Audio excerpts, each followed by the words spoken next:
네, 안녕하세요. 복파 플러스입니다. 안녕하십니까? 안녕하세요. 소개 좀 할까요? 보실 분? 안녕하세요. 눈썹입니다. 미미입니다. 꼬조입니다. 네, 저는 옥장입니다. 오늘은 제가 좀 말씀드리고 싶은데 386 세대 유감이라고 들어보셨나요? 요즘에 그 386 세대 유감 또 뭐 불평등의 시대 등등등 그 386 소위 꼰대들에 대한 유감이 주변에 많고 또 분노도 많고 또 당사자들의 또 분노도 많고 그런 시점에서 제가 공교롭게도 386 세대에 속하는 사람으로서 보기는 싫은데 우리 얘기인데 뭘 그걸 내가 또 분석을 해서 봐야 되나 하는 마음은 있으나 386 세대를 분석한 B386 세대의 책을 한번 봐야 되겠다 싶어서 한번 꾹 참고 뭐라 그러나 응? 뭐 축하의 글도 아니고 유감이라는데. 유감이라니까 유감을 듣는다는 건 사실 쉬운 일은 아니었어요. 아무튼 김정훈, 신나리, 김한기 님이 공저한 386 세대 유감. 부제는 386 세대에게 헬조선의 미필적 고의를 묻다. 책임을 묻는데 헬조선에 책임을 묻는데 너네가 미필적 고의다. 뭐 설마 너네가 조장했겠냐마는 결과적으로 너네 탓도 크다. 이렇게 말하는 아주 말하자면 신랄한 거죠. 네, 그런 책입니다. 386 세대 유감. 책 표지는 뭐 하얀색에 한자. 이런 스타일의 한자는 그 중국이나 일본이나 그 대만의 무슨 만화책 이런 데 쓰는 이쁘장한 한자 모습이에요. 그 세대 유감이라고 그렇게 한자가 써 있고 웅진 지식하우스에서 나왔고 벌써 386쯤 되면 50대쯤 되면 저 정도의 한자는 이미 익숙하다는 거죠. 그렇죠. 맞아요. 단박에 맞죠. 세대 유감 이렇게. 저는 몰라요. 이걸 가독을 하면 386이구나. 난 386 아니야. 몰라. 386이 왜 한자를 하냐면 그때 성장기에 신문이 한자가 많이 섞여 있었고 그럼 자연스럽게 따라가는 거예요. 그냥 그렇게 하다 보면서 익숙해진 거지 뭐. 딴 건 아니고. 그래요. 하여튼 이런 책은 그렇고요. 저자들은 모두 B386 세대죠. 그러니까 나이로 말하면 40대 초반, 30대 후반, 30대 초반. 오늘 우리 멤버들의 구성하고 매우 비슷합니다. 그러네요. 여러분이 저를 욕한 거예요. 미필적 고의. 다들 뭐 기자거나 그런 언론계에 있는 사람들입니다. 뭐 이제 기본적인 이제 이 책이 나온 동기는 아까 말씀드린 대로 내부에 이제 이런 글이 써 있어요. 우리가 386 세대를 믿고 따르다가 보니 너무 오랫동안 손해만 보고 있었다. 그래서 이 문제 상황은 386에게 미필적 고의로 내가 인정을 하는데 다만 여러분 386 세대가 가해자였음을 인정시키고 싶다. 이게 이 책의 의도예요. 가해자임을 인정해라 제발. 제발. 근데 386은 솔직히 가해자란 말만큼은 너무 억울하거든요. 제가 그래서 청취자 중에 386을 대변해서 그러나 결국에는 인정할 수밖에 없는 데까지 나가도록 하려고 합니다. 386 세대 유감에 대한 유감 표명을 하시나요? 먼저 해야지. 그건 먼저 해야지. 섭섭하잖아. 1차 감정은 섭섭함이거든요. 잠깐 놀랬고. 왜냐면 그 386 세대는 비난받을 세대라고 생각한 적이 없었거든요. 우리가 비난할 모든 힘을 합쳐서 비난할 세대는 우리 시대의 유신 시대의 기득권자들. 뭐 지금 나이로 말하면 60대 이상. 저 70대 이상, 70대, 80대의 정말 꼰대. 꼰대란 말은 우리가 썼던 말이거든요. 선생님들에게. 그 당시 제가 중고등학교 때 정말 말귀 못 알아듣고 아니 아주 거만하고 억압적인 사람에 대하여 저 꼰대. 그때 썼던 말이에요. 그 말이. 근데 세월이 지나가지고 그 말을 잊고 있었는데 그 말을 나 없을 때 쓰고 있었다. 이건 이만저만한 불명예가 아니고 아니 왜 우리가 어땠길래 우리가 부정의했어? 우리가 뭐 헌신을 안 했어? 뭐 등등등 막 자부심이 쩌는데 그 대상이라는 말이 일단 되게 놀랬고요. 또 그 말을 들었을 때 그러면 나는 또 이제 난 아니지. 쟤는 그럴 수 있어. 쟤는 70대하고 비슷해. 나는 아니야. 라는 말이 그 다음에 드는 감정이었어요. 처음엔 좀 억울했고 난 아닐 거야. 근데 그리고 이제 가만히 세월 지나가다 보니 최근 한 4, 5년 흐르는 걸 보면서 나는 아니긴 뭐가 아니야. 이제 그러면서 약간 객관화가 시작이 됐고 객관화가 되는 시선이 생기고 나자 우리 세대가 하고 있는 태도들이 이제 분류가 되기 시작을 했어요. 그러니까 우리도 한국어가 외국 사람들한테 어떻게 들리는지 모르잖아요. 중국어 그러면 떠오르는 그 우리 의성어가 있거든. 일본어 그러면. 근데 한국인이 스스로 한국어에 대한 의성어를 못 만들죠. 자기니까 그냥 분리가 안 된 거라고. 근데 이제 그게 들릴 때가 있어요. 외국 갔을 때 들렸어요. 한국어가 어떻게 특이하게 들리는지. 약간 베트남어 같기도 하고 일본어 같기도 하고 중간 스타일로 들리더라고. 이제 그런 것처럼 저한테 386 세대론이라는 게 들려오는 순간이 왔어요. 아, 이거 되게 깝깝한 상대다, 이 상대가. 왜냐하면 말빨에서 안 지는 세대지. 어떻게 말하면 지식의 총량으로 말하면 어떤 세대보다 양이 많아요. 그게 많다 보니 말도 많고 또 다른 어떤 일부 그룹엔 경험도 세게 있고 심지어는 지금은 세월이 지나면서 뭡니까? 돈도 명예도 꽤 갖춘 세대이기 때문에 이 세대를 두고 건드리기가 진짜 쉽지 않았겠다는 생각이 들었어요. 저도 30대 초반 대표로 이렇게 말씀드리면 차라리 어르신들은 그래 옛날에 전쟁통에 먹고 살기도 힘들고 배우신 것도 없으니까 꼰대 짓을 하시는 게 이해가 되거든요. 그런 얘기를 해도 근데 애매하게 막 배운 것도 많고 가진 것도 많으면서 엄청 그렇게 우리에게 가르치려고 드는 그런 저희 딱 그 386 세대들은 더 얄밉더라고요. 더 꼰대처럼 들리고. 그런가 봐요. 네. 저는 그런 구분은 없어요. 꼰대짓 하면 다 맞아요. 밉지. 무슨 이해는 무슨 이해. 맞습니다. 내가 이제 386 세대론이 객관적으로 좀 보이기 시작하자 아, 꼰대라는 존재는 386에 국한되는 게 아니다. 전 세대에 존재한다. 말도 하고 싶긴 해요. 그러나 분포상 현재 쓰이는 꼰대 어감에 386이 다수 포함됐다는 건 100% 인정을 하겠습니다. 뭐 그래야 살아남으니까. 아무튼 386 세대 유감 썩 사고 싶은 색은 아니었는데 한번 연구를 하고 싶었고요. 세미나에서 그래서 같이 한번 보게 됐는데 다시 한번 우리 복박 플러스 하면서 다시 찬찬히 보니까 나름 저자들이 이 상대하기 만만치 않은 세대를 두고 연구를 많이 했더라고요. 데이터가 많아요. 데이터가. 그냥 심리적인 것들 뭐 인상 비평 이게 아니고 나름대로 통계를 많이 만들어냈어. 그래서 통계 속에서 너희들이 얼마나 독점적인 지위를 갖고 있는가. 그런 부분을 좀 말해주길래 할 말을 좀 잃어버렸습니다. 전체 구성은 5부로 되어 있는데요. 각 부마다 이제 처음에는 386이라는 게 왜 문제냐 이 얘기를 하면서 세대별로 손익 비교표를 만들어요. 세대별 손익 비교. 여기서 할 말을 1차 초반에. 그래서 결론은 봐라 386이 모든 걸 쥐고 있다. 그런 걸 얘기를 하고 두 번째는 민주화를 자꾸 386이 독점을 하는데 민주화의 뭐 기수다 우리가 해냈다 이런 말 하는데 사실은 뭐 계기가 될 수 있을지는 몰라. 용기를 내서 그래 라이트 한번 켰다 치자. 그러나 거기에 기본적인 그 불길은 노동자들의 것이었다. 그 당시 노동자들이 호응했고 또 기세가 대주었기 때문에 된 것이지 앞장선 거 하나 갖고 그렇게 모든 걸 다 했다고 그러지 마라. 뭐 그게 2부 얘기고요. 3부 얘기는 현재 한국 사회의 구체적인 문제들을 언급하면서 교육 문제 있잖아요. 스카이캐슬. 그다음에 부동산, 아파트 값이 계속 올라가요. 젊은 사람들은 아파트를 살 수 없다고 생각하고 있어요. 그다음에 비정규직이 많아지고 있어요. 그리고 이제 정규직들이 뭐 전교조라든지 민주노총 옛날로 말하면 아주 의로운 집단이거든요. 정말 정의로운 집단이에요. 그런데 그 집단 안에 비정규직 교사, 기간제 교사라든가 비정규직 노동자들에 대해서 그들이 가장 먼저 반대한다. 이렇게 알려져 있거든요, 요즘에. 그런 문제, 이런 등등 한국 사회의 문제들 중에 교육과 부동산과 직장, 이 모든 것의 기득권을 누가 쥐고 있느냐. 아니 87년에 민주화가 시작됐다고 하지만 지난 30년 민주화 후 30년 동안 지금 결론은 헬조선이다 지금. 그거 알고 있냐. 너네들은 민주화를 이뤘다고 이렇게 자부심을 갖고 있다고 하지만 민주화의 결실이 지금 어딨냐 이게. 너네가 다 갖고 있다 지금. 시작도 너네가 하고 열매도 너네가 먹고 그런 거 아니냐는 얘기가 있고요. 4부에서 그런데 이제 다행히 제가 이제 오히려 위로가 됐던 것은 미필적 고의라는 개념이었어요. 386 세대는 의도치 않은 가해자가 되었다. 의도치 않다는 말에 위로가 됐어요, 솔직히. 그래, 누가 그걸 의도했겠어요. 이거 의도한 나쁜 사람들 세상에 있는데 우리는 그렇게 하려고 하진 않았는데 그래가지고 그렇게 했다는 말을 4부에서 해명을 해줍니다. 그럼 마지막으로 5부에서는 무슨 말을 하냐면 이제 게임 체인저가 되자 이런 말을 써요.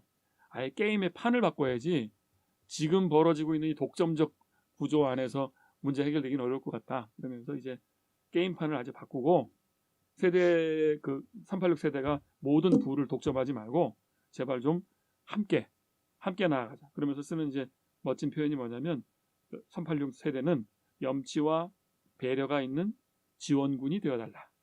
이렇게 마지막에 건강하게 그렇게 마무리를 합니다. 어떻습니까? 내용 들으시니? 이미 부를 독점했는데 책 한 권 써서 독점하지 마세요 한다고 독점이 안 될까? 이런 사실 그런 현실적인 문제도 이제 부동산 얘기를 한 전세집 구하기도 이렇게 힘든 세상에 저기 윗세대에게 부동산 좀 나눠 가져야 한다고 그 문제가 해결될까? 사실 그런 답답한 마음이 조금 먼저 들어요. 그렇죠. 그걸 들지만 이 책 생각보다 바늘로 구멍을 뚫었어요. 제가 볼 때는 뚫렸고, 이거 보면 할 말을 잃겠다. 근데 솔직히 386끼리 책 모임이 있거든요. 이제 그 모임에서 읽을 책이었어요, 이게. 근데 아직 본격 논의는 못했지만 사실 우리끼리 모이면 하고 싶은 말이 그거예요. 억울하다. 우리도 딴에는 희생한 사람들이고 우리가 뭐 운동권에 앞장선 것도 아닌데. 그 당시도 돌아보면요. 제 기억이 나요. 제가 그 대학에 있을 때 우리 과에 있는 친구들 중에 정말 열혈투사가 몇 명이었나. 한 50명 중에 3명? 그리고 이제 걔네들은 이제 앞장선 애들이고 그리고 걔네들을 따라서 시위대 뒷공문에 있는 애들은 몇 명쯤 됐을까? 돌아보면 절반을 넘지 않았어요. 나머지 절반은 어디 있는지도 몰라. 도서관에 갔는지 뭐 모르겠고 그냥 따라다니는 애들이 한 절반이었다는 거고 진짜 희생을 무릅쓰고 정말 경찰에게 잡혀가거나 그런 애들은 2-3명 정도였던 것 같아요. 그것도 서울에 있는 대학이니까 더욱 그런 거고 전국 단위로 했을 때 모든 대학에서 꼭 그랬겠냐. 그렇게 보면 386 중에 이 민주화를 정말 진짜 내가 목숨 걸고 했다고 말하면서 너무 억울하다 지금 당하는 게 그런 말 할 사람은 얼마 없죠. 그냥 분위기가 그랬다는 거지. 저도 그런 면에서는 뭐 염치가 없죠. 그렇긴 합니다. 근데 하여튼 기본적으로는 좀 섭섭하다, 억울하다, 또 내부 총질하는 거 아니냐? 아니 지금 힘을 합쳐가지고 3, 4, 50대가 힘을 합쳐갖고 그동안 투표 성향도 그랬거든요. 3, 4, 50대가 같이 움직였다고. 3, 40대가 옛날에. 근데 최근에 이 40대, 50대 사이에 분열이 일어나고 있어요. 50대 중에도 갈라지고 있어. 50대 중에 집 가진 애들. 부자 애들은 급격히 자한당 쪽으로 넘어가고 아닌 사람들은 또 아니지만 그런 게 좀 있거든요. 그렇습니다. 그런 얘기가 있고요. 이 중에 이제 1차 감정들은 좀 섭섭함이지만 보면서 이해가 된다는 이제 수치를 좀 소개해 드릴게요. 도대체 어떤 말이 저를 납득을 시켰는지 한번 들어보세요. 정말 독점했나 볼게요. 75년생, 94학번, 지금 이제 40대 중반쯤 되겠죠. 이 친구들에게 등록금이 그 60년대생들에 비해서 10년 사이에 2배로 뛰어요. 저도 기억이 나는데 80년대 후반에 사립대학이 70만 원대였어요. 한 학기 등록금. 근데 그때 과외가 20만 원이었어요. 그러니까 3달 하면 대충 할 수 있고 과외를 두 개를 하면 끝나는 거예요. 3개 하면 차를 사요. 4개 하면 이제 차를 몰고 다니고 이제 놀러 다니는 거죠. 4개가 한 달에 가능하거든요. 4개로 뛴다는 게. 그렇게 또 있었을 정도였는데 지금 말하면 지금 친구들은 더 점심값을 내주면 너무 기뻐하더라고요. 근데 그게 지금도 과외비는 20만 원 뭐 왔다 갔다 할 거 똑같아요. 근데 학비는 500만 원, 400만 원이니까 그 격차가 엄청나기 때문에 가용자원 자체가 80년대가 굉장히 많았구나. 그걸 좀 늦게 알았습니다. 솔직히. 왜냐면 언뜻 듣기로는 아니 얘네 휴대폰도 쓰고 아이폰도 쓰고 한 달에 막 통신비가 5만 원, 10만 원 나오는데 그것도 쓰면서 옷도 사고 다 하는데 왜 이렇게 힘들어하지? 그랬는데 가용자원 계산했을 때 내가 좀 놀랬고 그러면 이거 좀 솔직히 굉장히 가난하다는 느낌 받겠다. 우리도 뭐 과외를 못하면 가난했지만 하기만 하면 풀렸어요. 하기만 하면. 그런 수치가 여기 나오더라고요. 그런 게. 뭐 이런 것도 있습니다. 그 청년 노동의 가치. 이 20대 후반의 연소득을 비교해 봤어요. 60년대생들이 20대 후반이었을 때 1인당 당시의 GDP 대비 120% 정도가 20대 후반의 연소득이라고 하면 80년대생 세월이 지나가지고 얘네들의 경우는 GDP 대비 77%예요. 그러니까 120% 정도의 느낌이 77%로 떨어진 거죠. 20대 후반에. 이게 가용자원 벌써 봐도 뭔가 벌이 자체가 전혀 똑같지 않고 화폐가치 뭡니까 그 가격대는 지금 크게 또 뛰어 올랐지만 실제로 그게 가치가 얼마나 떨어져 있는지를 볼 수가 있죠. 그 다음에 뭐 청년의 실업률도 그래요. 60년대생들이 그 당 20대 때 3.5% 정도가 실업률이었는데 80년대생들의 실업률이 9.2%예요. 3배가 뛰었는데 3.5%는 그냥 완전 고용 상태일 때를 말한대요. 그러니까 대부분 고용됐을 때 실업률이 3%였대요. 원래. 그러니까 다 됐다는 거예요. 그 맞아요. 그것도. 대졸자면 80년대는 진짜 100%가 맞아요. 취업은. 그러니까 그 당시에 민주화 역량 이런 것도 나는 혹시 구속이 되더라도 취업은 된다. 불리하지 않다는 느낌이 있었어요. 근데 지금 학생들이 왜 데모 안 하냐 이렇게 했을 때 그거 하면 시간도 없고 말도 안 되는 거예요, 그게. 근데 그때는 여유가 있었던 거죠, 마음속에서. 뭐 그런 것도 치를 수 있고요. 그다음에 또 서울 아파트 구입의 소요 시간. 서울에 있는 아파트를 구입하는데 드는 시간. 65년생들. 이 사람들은 10년을 일하면 얻을 수 있었습니다. 왜냐하면 2억이었기 때문에. 그런데 75년생들의 경우에는 6억 5천으로 아파트가 뛰어요. 이 사람들이 비슷한 그 월급을 받았을 때 얼마 걸리냐면 이제 15년 정도 걸린다고 해요. 90년대 얘기예요, 이것도. 85년생들의 경우에는 아파트 값이 지금 8억 5천, 9천으로 뛰었기 때문에 16년이 걸린다고 해요. 그러니까 80년대생들에 비교하면 지금 거의 두 배로 뛴 거예요. 그러니까 할 수 있다는 말이 무의미한 거죠. 열심히 돈을 벌어, 우리 때처럼. 이 말이 구체적으로 불가능하다는 거죠. 이렇게 딱 들으니까 너무 박탈감이 들어요. 그러니까. 그동안 이제 좀 젊은 세대들을 분석한 책들은 좀 많이 나왔잖아요. 그때 복팟에서도 90년대생들이 온다. 근데 이번에는 역으로 우리를 분석했던 그 세대를 분석해보겠어. 이런 시도는 되게 좋은 것 같아요. 그러게요.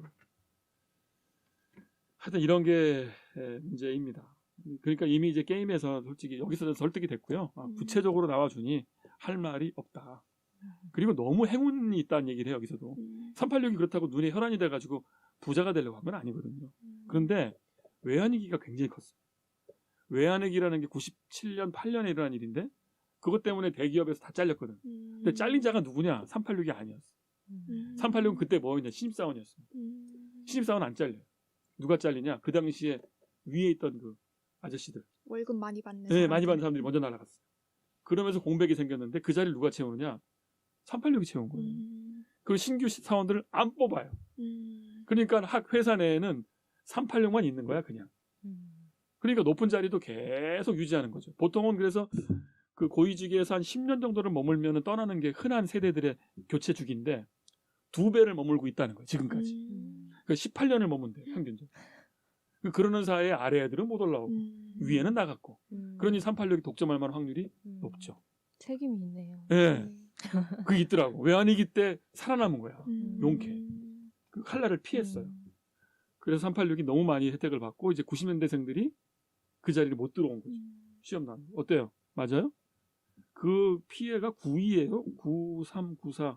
제가 이제 학번으로 따지면 92학번인데 저희가 대학 졸업할 해에 97년 그 IMF 사태가 터졌기 때문에 그런 면에서 어떤 첫 번째 장벽을 뭐 만났다고 그렇게 볼 수도 있죠. 가장 큰 타격을 90년대 중반 세대들인가? 그렇죠. 네. 그때부터 취업이 어렵다는 말을 했던 것 같아요. 네. 92학년부터 한 94, 5학번까지는 IMF 사태 직격탄을 맞았기 때문에 그런 얘기가 있긴 있었죠. 그래서 이제 집값도 또 집 얘기도 또 독특해요. 부동산을 장악한 그룹 비율도 제일 높은 게 386이더라고요. 아파트를 소유한 자들의 비율이 전 세대 중에 386이 제일 높아요. 근데 그 이유도 아파트를 뭐 살려고 한 게 아니라 나라에서 돈을 대줘. 주택담보대출을 하라는 거야. 그리고 뭐 200만 호 해가지고 공급이 늘어.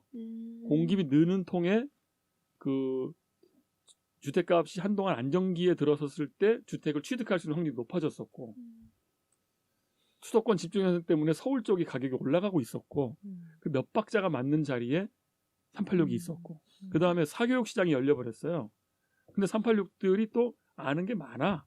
왜 아는 게 많냐면 학부 때 독서 모임을 그렇게 많이 했어요. 한 5년 상간에 독서 모임이 전 학교에 유행을 했고 그러다 보니까 세미나하는 법을 알고 글 쓸 줄 알고 말할 줄 알고 뭐 역사 뭐 이런 게 아는 척하는 게 많잖아. 그래서 그랬는지 논술학원 장악하고 국영수가 다 근데 또 실제로 학생운동에 앞장섰던 사람들이 취업이 막혀요. 빨간 줄이 나가지고 길은 사교육밖에 없었다는 거야. 모든 순서가 운이 좋았던 거죠. 운이. 그래서 사교육 시장의 재벌이 그들이 됐고 또 외환위기가 벌어지자 국가에서는 벤처기업 육성한다고. 그 벤처기업에 뛰어들 만한 용기 있는 젊은이는 누구냐? 눈 떠본 386이야. 그 386이 또 녹아납니다. 부자가 되기도 하고. 이제 그게 상징 인물이 된 거예요. 그러니까 이제 부와 명예와 과거에 대한 자부심까지 합쳐가지고 똘똘 뭉친. 게다가 집단주의가 좀 있습니다. 그 집단주의 문제는 옛날 사람이에요. 386. 그런데 민주화 의식은 좀 새로운 사람이죠. 그 진보와 보수가 섞여 있는데 생활 태도는 굉장히 보수적인데 사고하는 방식은 좀 진보적인 편이에요. 두 개가 섞여 있어가지고 양쪽에게 할 말이 많은 존재죠. 이 존재. 집단적인 것도 있고 집단으로 몰려다니는 거 좋아하고 그래서 후배들을 보면 왜 너희들은 이렇게 그 집단 의식이 없냐? 왜 너희는 저항 안 하니? 힘을 합쳐가지고 어깨에 이렇게 스크럼을 짜고 왜 그걸 저항하지 않니? 돌을 던져야 되는데 그런 얘기를 했던 거죠. 그런 소리 들었어요? 386 선생님들한테? 저는 이제 06학번인데 저희한테 그런 얘기 많이 했던 것 같아요. 그 사람들이 바로 386이었어요? 그러니까 그 분이 누군지 모르 교수님이셨던 것 같은데 어떤 학교 교수님이셨던 것 같은데 저항하지 않는 세대다 이런 욕을. 그러면 그 말 들을 때 어땠어요? 저항을 안 하는 건 맞잖아. 학교 비리도 있고 말이야. 지금 막 촛불 문제도 있는데 안 나가고 지금 뭐 하는 거야? 자기들이 좀 하지. 하고 싶으면 그런 생각이 전 들었어요. 요새 애들은 너무 시위를 안 해 이러는 거예요. 아니 자기들이 좀 하지. 그렇게 시위가 좋으면. 그 유명한 팟캐스트 하나가 그 20대 개새끼론. 알죠? 모릅니다. 김용민 우리 그 김용민 씨가 그 2000년 중반부에 너무 젊은 애들이 이기적이고 공적인 일에 참여를 안 하고 하니까 이제 화가 난 거야. 그러면서 이제 얘기하고 우리들의 선배들은 어땠느냐? 응? 불의를 못 참고 나갔다. 왜 너희는 못 나가냐? 이렇게 된 거야. 그거는 이제 비교를 잘못한 거죠. 그냥 모든 20대는 그래야 되는 줄 알고. 근데 오늘 이 386 세대 유감을 보면 386 세대가 20대에 뛰어나갈 수 있었던 물적 토대가 있었던 거고 지금은 정의감이 떨어졌다기보다는 그 결과고 정의감이 떨어진 거는 지금 그럴 겨를이 없어. 알바하느라고. 옛날 386의 알바는 뭐 서울에 있는 대학에 다니는 친구들이면 과외를 할 수 있는 알바인데 시간을 프리랜서로 쓰는 거예요. 근데 지금 알바는 회사에 가가지고 고생을 해야 되잖아. 시간을 정해놓고. 시간도 없고. 그러니까 이제 비교가 맞지 않았기 때문에 나중에 후폭풍이 컸다고 해요. 그도 사과했고. 근데 아무튼 근데 표면적인 비교를 하자면 진짜 안 하니까. 대학 시위도 없고. 근데 또 약간 초점이 바뀐 것 같기는 해요. 예전에는 무조건 진보, 보수 이렇게 됐다면 요즘은 정치 담론이 굉장히 다양해져서 그렇죠. 페미니즘 이런 것도 사실 20대가 저는 좀 주도적인 계층이라고 생각하거든요. 그렇죠. 그런 면에서는 열심히 하고 있지만 이제 386 세대는 그런 거는 시위나 싫어. 저항으로 안 쳐준다는 그렇지, 거죠. 예. 그렇지. 자기들 담론 안에 들어오는 것만 또 그렇지. 받아들이는 그런 자기 담론에서만 조건적으로 진보적이고 나머지는 똑같아요. 그러니까 개인의 이슈라든지 페미니즘이라든지 소수자 난민 이렇게 가면 그때는 이제 386 세대이기 때문에 하는 건 없고 또 내부가 달라지긴 하는데 경향상 보수적이죠. 그건 맞죠. 책 내용 하나 읽어드리겠습니다. 2019년의 오늘은 누가 만든 세상일까? 다른 나라들은 수백 년에 걸쳐 이룬 경제 성장과 정치적 민주화를 반세기도 안 돼서 달성한 덕분에 경험과 생각이 극명히 다른 세대들이 동시에 한반도 절반의 땅덩이에서 지지고 볶으며 살고 있다. 먹고 사는 걱정을 덜게 된 데에 산업화 세대가 민주화 달성에는 386 세대가 유독 큰 주인의식을 가진 것과 마찬가지로 세상이 이 지경에 이른 데에 더 큰 책임의식을 가져야 할 세대가 있을 터다. 우리는 지금 대한민국에서 가장 크고 가장 강력한 세대라 할 수 있는 386 세대를 바라본다. 가난과 전쟁 탓에 못 먹고 못 입고 못 배운 부모 세대 등에 올라타 독재자가 허용한 효율과 성장의 과실을 맛보며 10대를 보내고 두 번째 독재자가 교육의 평등을 설파하며 내건 교육 개혁 조치로 수혜로 20대를 열었던 386 세대. 이어 반 독재자가 내민 200만 호 아파트 건설 카드와 청약 통장 덕에 일찌감치 내 집 마련의 기회를 얻어 중산층에 진입했으며 IMF 외환위기의 파고조차 비껴간 운 좋은 세대. 시대가 선사한 거듭된 운을 실력이라 믿으며 불운한 뒷세대에게 우리는 안 그랬다며 노력을 강조하는 이 사람들 말이다. 이 뭐 할 말을 잃어버렸습니다. 아, 우리가 운도 좋았다는 건 몰랐어요. 우리가 운도 좋았구나. 저도 의문이에요. 왜 민주화를 시작을 했고 그동안도 그래도 그 뭐 어려운 지난한 과정이긴 하지만 김대중 노무현 대통령 시절이라고 하는 또 한 번의 민주화의 시기가 있었는데 어쩌다가 이렇게 됐나? 저는 그냥 탓을 김대중이 그래도 그나마 하는 거를 이명박 박근혜가 잘못한 거 아니야? 저는 그렇게 생각을 했고 그래서 이명박근혜 때 퇴행 시기를 모든 세대가 힘을 합쳐 제압하면 되겠지. 또 그 결과가 지금 이제 문재인 정부겠지 하면서 우리의 이 연대는 충분하다. 이렇게 생각하는 찰나 미투 터지고 미투의 대상 중에는 386이 많이 끼어 있고 그러는 찰나 내부에 또 의미가 갈라지고 그래가지고 당황스러웠었어요. 근데 보니까 이건 단순히 그 이명박 박근혜의 문제가 아니라 30년의 누적된 문제와 관련돼 있다. 좀 다르더라고요 상황이. 그래서 그건 이해해야겠더라고요. 근데 지금 하여튼 내부적으로 386 그룹에서는 분하고 억울하고 섭섭하고 짜증나고 막 자기 객관화는 쉽지 않은 상황에 있다. 이렇게 볼 수 있습니다. 네. 이거 뭐 마지막에 이 책의 대안은 이렇게 보고 있어요. 아까 처음에 내용 줄거리 말씀드린 대로 당신들의 미필적 고의를 인정할 수만 있으면 참 좋겠다가 이 책의 의도지. 뭐 너네들 뭐 나쁘니까 사라져. 우리 조카처럼 나가 없어져. 그러면 좋아. 386 나갈게. 이런다고 될 일은 아니라는 걸 이 사람들도 얘기하고 있어요. 그러지 말고 제발 염치와 배려심을 가지고 곁에 곁이 되어달라.